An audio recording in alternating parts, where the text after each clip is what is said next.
Assalamualaikum warahmatullahi wabarakatuh. Perkenalkan, nama saya Yuda Pratama, NIM 1930210106. Baiklah, di sini saya akan menjelaskan sejarah model pengembangan kurikulum Reggio Emilia. Reggio Emilia Approach diciptakan oleh Loris Melaguzzi dari para orang tua di sekitar Reggio Emilia di Italia setelah Perang Dunia Kedua. Saat itu, karena jumlah angkatan kerja pria berkurang akibat perang, maka para wanita terpaksa menjadi tenaga kerja di pabrik-pabrik dan industri. Ditambah dengan kondisi penuh kehancuran, para orang tua merasa perlu ada pendekatan baru terhadap cara mengajar anak-anaknya. Mereka membentuk diri sebagai seorang individu. Berangkat dari pemikiran inilah, lalu diciptakan sebuah program yang berprinsip rasa hormat, tanggung jawab, dan kebersamaan melalui eksplorasi di dalam lingkungan yang sportif dan memperkaya minat anak. Loris Melaguzzi pada tahun 1920 sampai 1994 mendirikan pendekatan Reggio Emilia di sebuah kota di Italia Utara disebut Reggio Emilia. Pendekatan Reggio Emilia ini dikembangkan untuk mengasuhkan anak di kota dan program pendidikan melayani anak-anak dirancang untuk semua anak-anak sejak lahir sampai usia 6 tahun. Anak-anak dilihat memiliki sikap kompetitif, berwawasan, dan sikap ingin tahu, imajinatif, dan inventif, dan memiliki keinginan untuk berinteraksi dan berkomunikasi dengan orang lain. Asal mula pendekatan Reggio dimulai setelah Perang Dunia Kedua di utara kota, yaitu kota Reggio Emilia. Sekelompok sukarelawan yang terdiri dari orang tua dan para guru dipimpin oleh Loris Melaguzzi berkumpul untuk membangun persekolahan untuk anak-anak dalam rangka memberikan perubahan positif setelah menderita akibat peperangan dan rezim fasisme Mussolini. Melalui pengalaman Reggio Emilia, anak usia dini belajar untuk terlibat dalam komunikasi dengan orang-orang lain tanpa kekerasan dan bersifat membangun. Seperti halnya untuk mengembangkan keterampilan berpikir kritis, anak-anak juga didukung untuk menyatakan dan mendiskusikan gagasan secara terbuka dalam sesuatu yang demokratis untuk membentuk kedekatan hubungan jangka panjang dengan orang lain di sekolah. Mungkin itu saja yang dapat saya jelaskan. Sekian dan terima kasih. Assalamualaikum warahmatullahi wabarakatuh. Saya di sini akan menjelaskan pendekatan Reggio Emilia dan kurikulumnya. Reggio Emilia Approach (REA) adalah model pembelajaran yang menjadikan metode proyek sebagai metode utama dalam pembelajaran konsep kurikulum dari Reggio Emilia, dan dimulai dari asumsi anak-anak memiliki penguasaan yang menakjubkan dari berbagai sisi bahasa alaminya dan dapat diapresiasikan dalam pemikiran berbeda yang memberikan perbedaan pemahaman. Ketika masih dalam tahun pertama kehidupan anak, mengembangkan secara kuat teori tentang fisik, biologi, dan dunia sosialnya. Teori ini diperkaya melalui dialog dengan yang lain, yang mana anak akan mengerti tentang sesama dan yang terpenting dapat membangun pengetahuan dan identitas diri anak. Melalui dialog dan komunikasi, anak-anak memperoleh kesadaran akan kemampuan berpikir yang dimilikinya. Ide dapat kesadaran akan kemampuan berpikir yang dimilikinya. Ide dapat timbul dari ide satu atau lebih anak-anak. Dari ide tersebut, guru menentukan tema dari peristiwa alam atau dari sesuatu yang ditemukan dalam berita. Inti kurikulum Reggio Emilia adalah perencanaan proyek sebagai hasil dari ketertarikan anak pada suatu hal. Proyek ini tumbuh dari pengalaman pertama yang direncanakan oleh guru untuk membangun anak-anak, mengeksplorasi adat budaya mereka atau lingkungan fisik mereka atau hasil dari kejadian spontan seperti ide anak atau pertanyaan pada guru. Hampir setiap pengalaman yang membangkitkan minat anak dapat menjadi dasar proyek. Proyek yang membangkitkan minat anak dapat dilakukan secara mendalam dan mendetail, menggunakan variasi dalam metode penyelidikan dan sebuah gambaran, pilihan, dan sebuah bentuk grafik.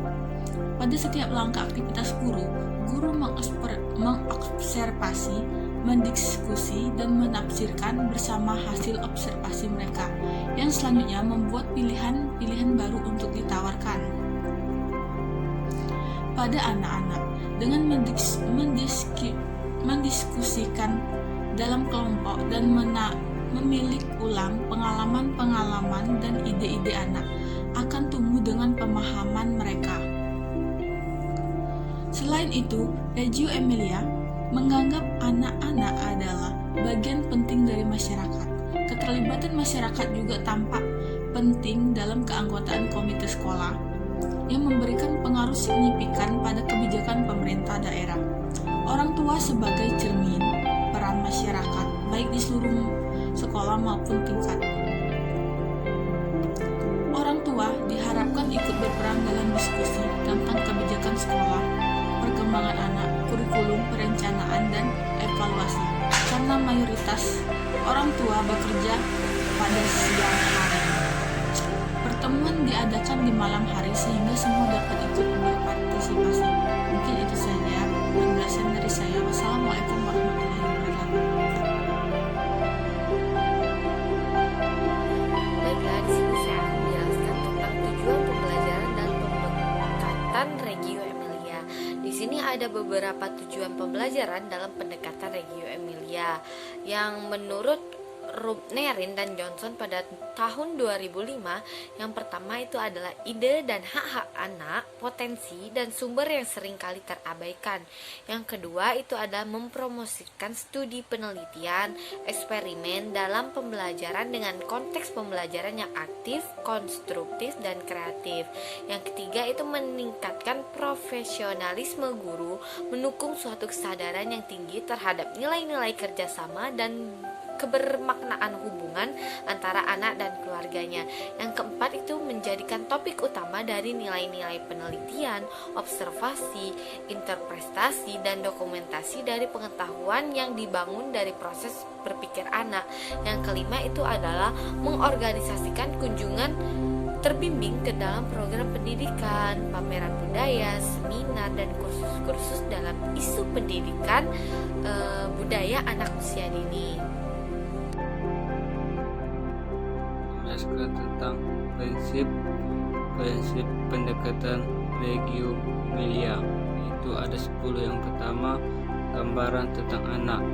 Pendidikan di Reggio Emilia harus memiliki pandangan bahwa setiap anak memiliki kompetensi yang kuat, penuh dengan ide, sehingga harus mampu membuat program pengembangan yang dapat mengoptimalkan semua itu. Prinsip paling penting adalah pengajaran harus didasarkan kepada observasi cermat terhadap anak. Guru mulai berusaha menanyakan ide dan pemikiran anak. Yang selanjutnya, 2. Lingkungan sebagai guru ketiga. Lingkungan merupakan guru ketiga yang memberikan kesempatan pada anak untuk membangun pemahaman sosial dan kehidupan, yang memberi pengalaman anak sebagai bagian dari masyarakat sentarul. Mungkin hal ini dikarenakan dalam proses penerapan pembelajaran lingkungan dapat dikatakan sebagai guru ketiga, yang dijelaskan sebagai berikut menurut Ian 2010. Yang A, dalam pendekatan Reggio Emilia, para pendidik sangat perhatian tentang apa yang ada di lingkungan sekolah mereka dan dalam mengajar anak-anak. Oleh karena itu, perhatian yang sangat besar diberikan untuk tampilan nuansa dan ruang kelas. Yang kedua, yang B, keindahan etika dalam kelas-kelas dianggap sebagai bagian penting sebagai wujud menghargai anak dan lingkungan belajar mereka. Yang ketiga, suasana kelas yang suka dengan cinta. Guru mengatur lingkungan yang mengundang anak-anak untuk melakukan kecil di mana terdapat kerjasama dan kompetensi. Yang didokumentasi pekerjaan anak-anak, tanaman dan koleksi yang telah mereka buat dipajang dalam kelas. Selanjutnya yang ketiga, proyek anak sebagai individu yang aktif yang memiliki jiwa petualang yang besar. Kondisi ini proyek sebagai salah satu bentuk pembelajaran yang kerap dilakukan oleh proyek merupakan suatu studi mengenai konsep secara menyalurkan dan lebih mendalam terhadap gagasan dan minat yang muncul di kelompok. Proyek dilakukan sebagai sebuah petualang. Proyek dapat dilaksanakan selama 1 minggu atau bisa berlanjut sepanjang setahun.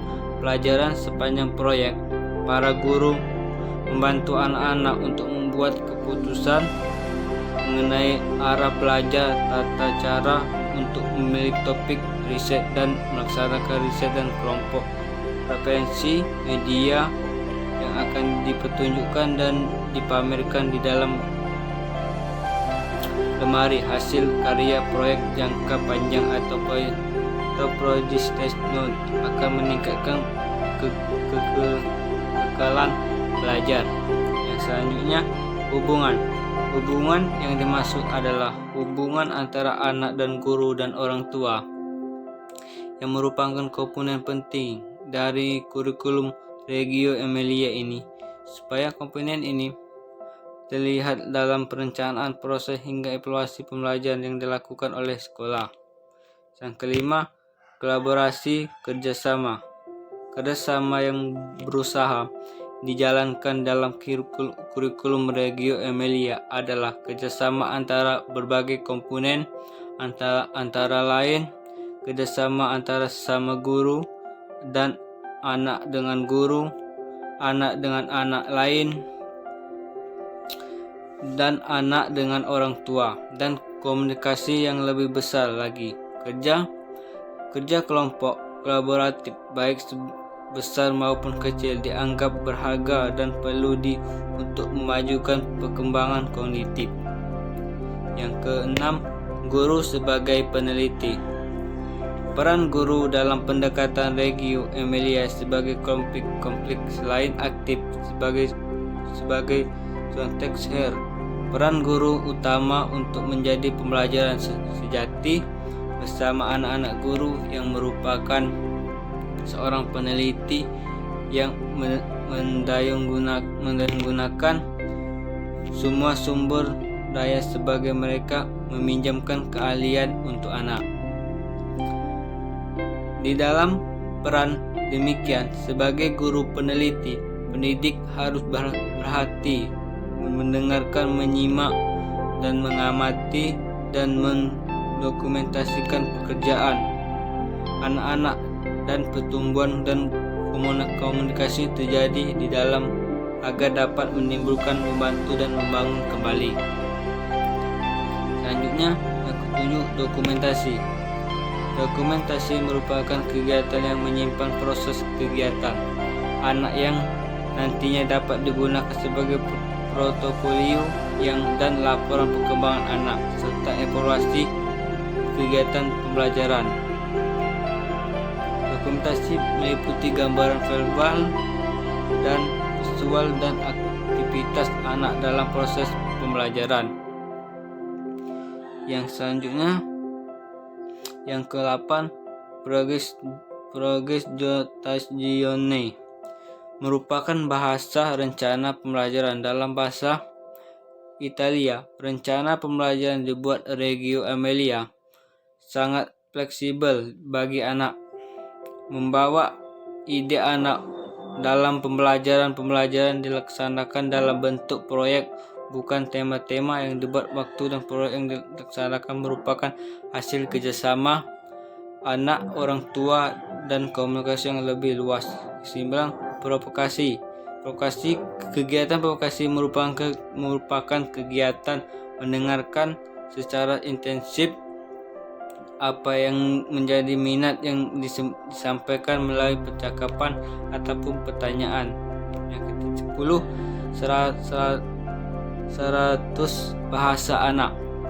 100 merupakan kegiatan untuk memberikan kesempatan anak menyampaikan idenya secara verbal dan simbolik menggunakan berbagai media yang ada dalam pendekatan Reggio Emilia. Anak-anak didorong untuk mengekspresikan pemahaman melalui pengalaman mereka sendiri dengan melalui model ekspresi dianggap alami untuk mengalami 100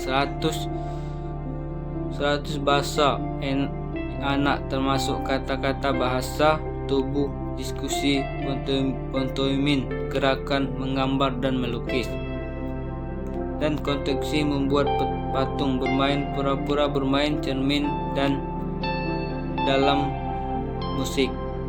Itu saja yang bisa saya sampaikan. Terima kasih. Assalamualaikum warahmatullahi wabarakatuh. Baiklah, di sini saya akan menjelaskan tentang pusat belajar yang ada di kurikulum Reggio Emilia. Yang pertama itu Ray of Light Atelierista Class, yang dimana merupakan tempat meneliti di sini menggunakan cahaya. Yang kedua itu ada Atelierista Class, merupakan bengkel seni untuk aktivitas sebagai ruang seni untuk anak mengeksplor dalam kegiatan seninya. Yang ketiga ada yang namanya clay class. Nah, clay class di sini merupakan kelas yang isinya itu ada tanah liat yang dapat dijadikan proyek atau kegiatan dalam pembelajaran anak, dan anak dapat berkreasi dengan macam tanah. Yang keempat itu ada yang namanya remida class. Nah, remida class ini berisi berbagai bahan bekas yang dapat berkreasi menjadi alat dan media pembelajaran saat melaksanakan proyek tertentu bersama anak. Dalam arti lain, di sini anak bisa mendaur ulang bahan yang tidak terpakai lagi. Yang kelima itu ada yang namanya natural class, merupakan kelas yang menyediakan berbagai bahan pembelajaran dari alam. Nah, kelas ini ada pada dalam ruangan dan ada pula yang di luar ruangan. Nah, selanjutnya yang terakhir itu adalah pusat yang namanya role play. Ini yang keenam. Nah, role play ini merupakan arena bermain peran sepuasnya. Jadi anak bebas untuk bermain peran di dalam role play ini. Itulah penjelasan dari saya. Terima kasih. Assalamualaikum warahmatullahi wabarakatuh. Perkenalkan, nama saya Dini Novita Sari, NIM 1930210074. Baiklah, di sini saya akan menjelaskan tentang kelebihan dan kekurangan Reggio Emilia. Kelebihan yang pertama, anak dilatih untuk bekerja mengamati sesuatu berdasarkan rencana belajar dan waktu yang telah tersusun. Yang kedua, kurikulum yang dibuat berdasarkan kebutuhan anak. Yang ketiga, anak dapat bebas menyalurkan imajinasi melalui kreativitas anak yang didukung penuh oleh pendekatan Reggio Emilia ini.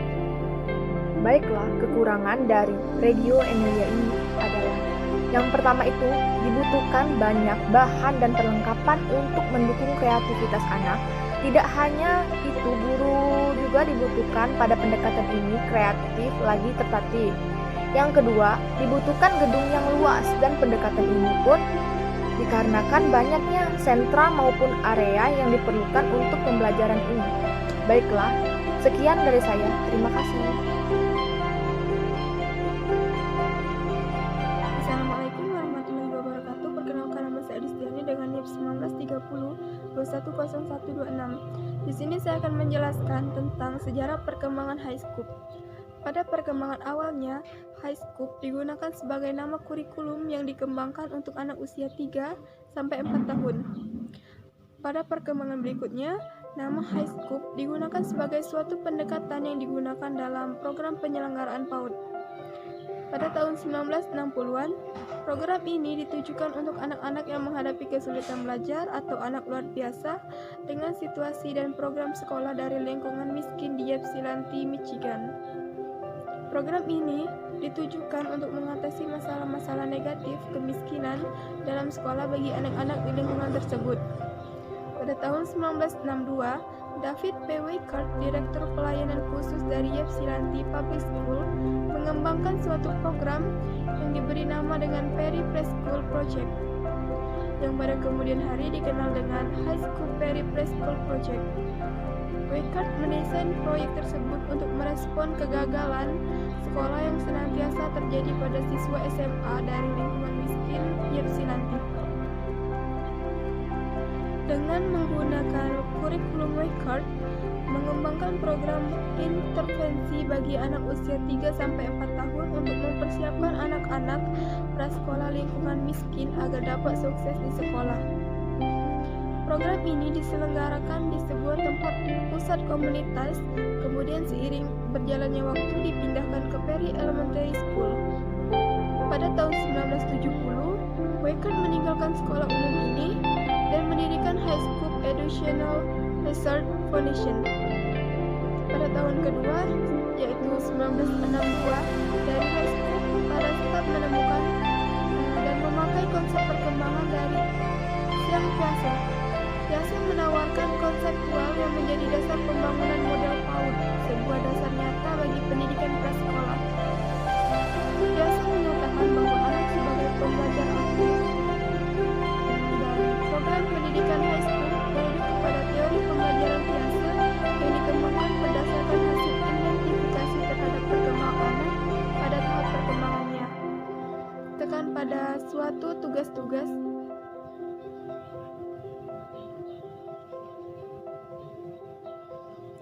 Program ini disusun berdasarkan pada tugas-tugas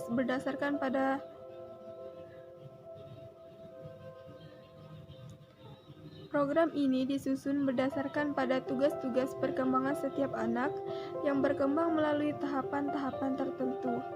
Tugas guru melaksanakan program sesuai dengan karakteristik anak.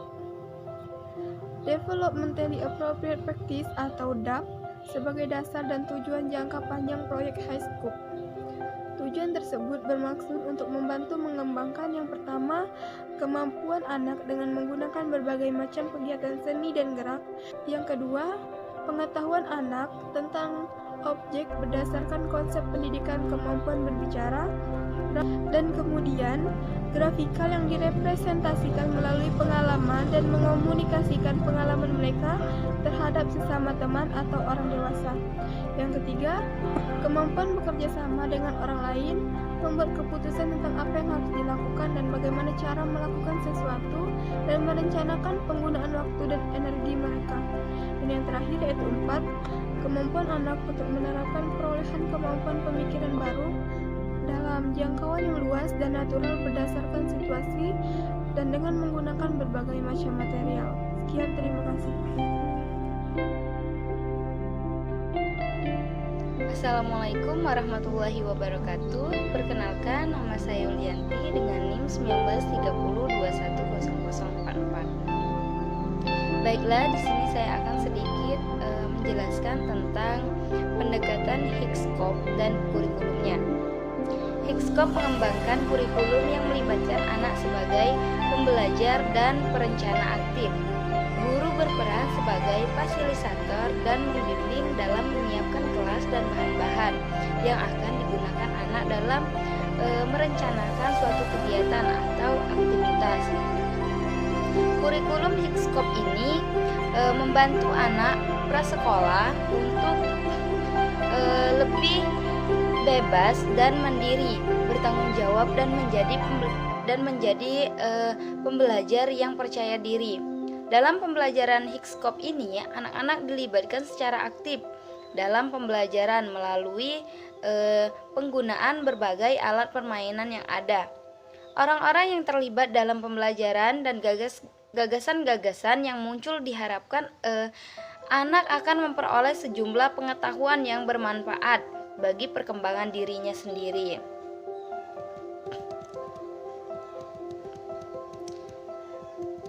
Ada juga aspek-aspek kurikulum Hickscope. Yang pertama itu belajar aktif. Salah satu ciri anak yaitu individu yang aktif. Berdasarkan ciri anak dilibatkan secara langsung dalam pembelajaran, pengalaman, bersentuhan langsung dengan orang-orang dan benda-benda atau gagasan-gagasan dan peristiwa pengalaman. Pembelajaran aktif akan membantu anak untuk membangun pengetahuan mereka seperti konsep, terus membentuk gagasan, menciptakan simbol, dan memecahkan masalah. Selanjutnya yang kedua yaitu interaksi antara orang dewasa. Orang dewasa mengamati dan berinteraksi dengan anak-anak pada level mereka masing-masing untuk menentukan bagaimana setiap anak berpikir dan mencari alasan. Orang dewasa mengizinkan anak untuk mengatur dirinya sendiri dalam membentuk individual mereka. Orang dewasa juga mendukung atau memotivasi dari dalam diri anak selama pembelajaran. Dengan cara yang pertama itu orang dewasa mengatur jadwal dan lingkungan, mempertahankan iklim sosial yang suportif, mendukung penyelesaian konflik yang konstruktif, dan lain sebagainya. Selanjutnya, lingkungan pembelajaran. Pembelajaran dilakukan dengan menata ruang kelas dalam 5 atau lebih pusat minat. Pusat minat ini menjadi area-area yang ditandai dengan nama sederhana sehingga dapat memberikan pengertian pada anak didik, seperti area buku atau area rumah dan area lingkungan. Nah, dan didefinisikan secara jelas variasi bahan dan jalan untuk anak menentukan menggunakan dan mengembalikan apa yang telah mereka selesaikan. Pengaturan seperti ini akan mendukung anak untuk menentukan dan menggunakan bahan atau bereksplorasi dan belajar tentang dunia mereka. Selanjutnya,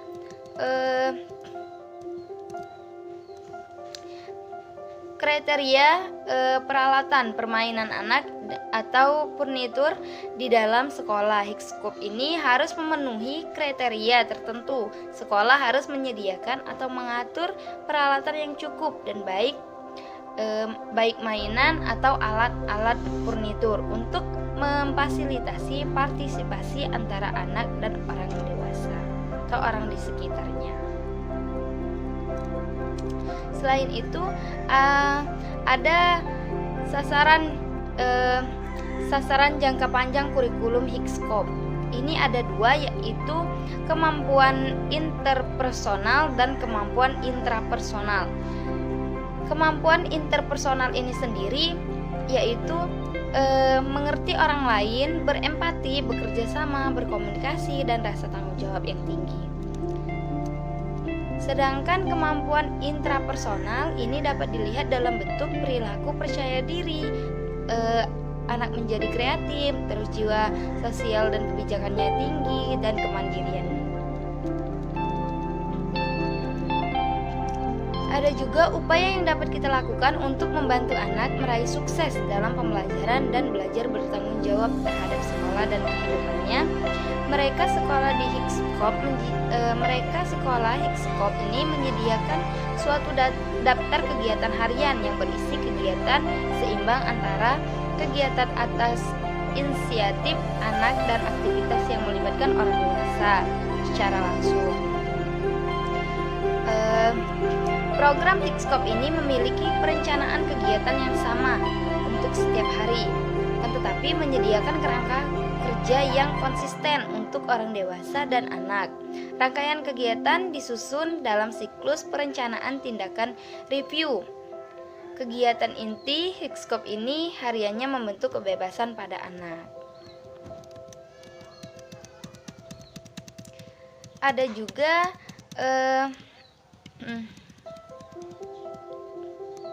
guru-guru dalam kelas Higskop ini mencatat perilaku, pengalaman, dan minat anak. Mereka menggunakan catatan ini untuk menilai perkembangan dan merencanakan aktivitas yang akan mereka ajarkan atau yang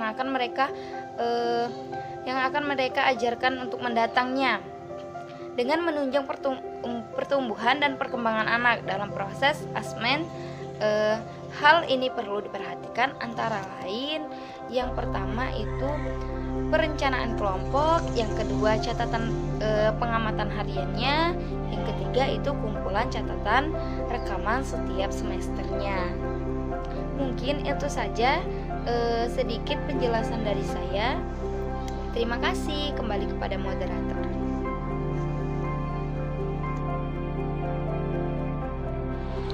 Assalamualaikum warahmatullahi wabarakatuh. Perkenalkan, saya Afif Clara Riana, NIM 1930210063. Baiklah, di sini saya akan menjelaskan materi tentang komponen utama dalam kurikulum High Scope.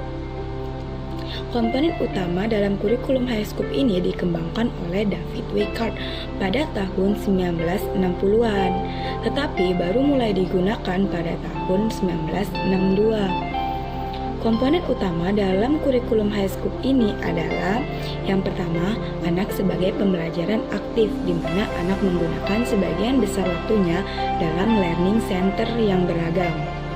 Dengan menggunakan berbagai materi pembelajaran seperti materi eksplorasi dan materi manipulasi, anak menentukan sendiri materi yang akan dipilihnya untuk digunakan dalam pembelajaran.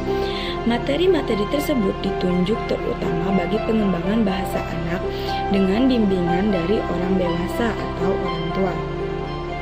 Yang kedua yaitu merencanakan, melakukan, mengulang atau sering disebut plan, do, review, di mana berupa kegiatan di mana guru membantu anak untuk memilih apa yang akan dilakukan setiap harinya, melaksanakan rencana mereka, dan mengulang kembali apa yang telah mereka pelajari.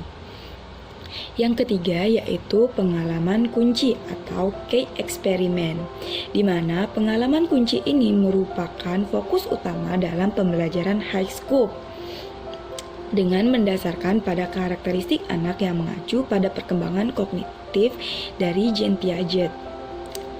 Anak belajar dalam kelompok kecil menggunakan materi-materi yang konkret. Yang keempat yaitu penggunaan catatan anekdot, di mana penggunaan catatan anekdot ini digunakan untuk mencatat kemajuan yang telah diperoleh oleh anak.